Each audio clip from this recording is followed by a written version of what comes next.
卒之攞到長東村鎖匙啦！今日上到嚟單位，大家先睇睇現場環境先。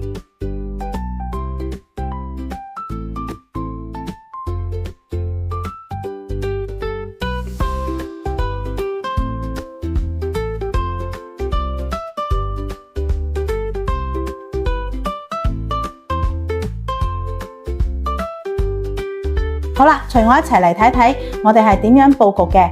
主人房入邊設計4尺地台床，上邊吊櫃做儲物，下邊延伸台面做書台，出邊木板唔砌牆。呢邊房間坐落3尺地台，半身衣櫃加書台，上邊搭高3尺床，細空間合理規劃都係有各自嘅獨立空間啦。入門處仲能設計一個櫃間房喎，抬高地台做趟門，瞓低唔知幾舒服咯。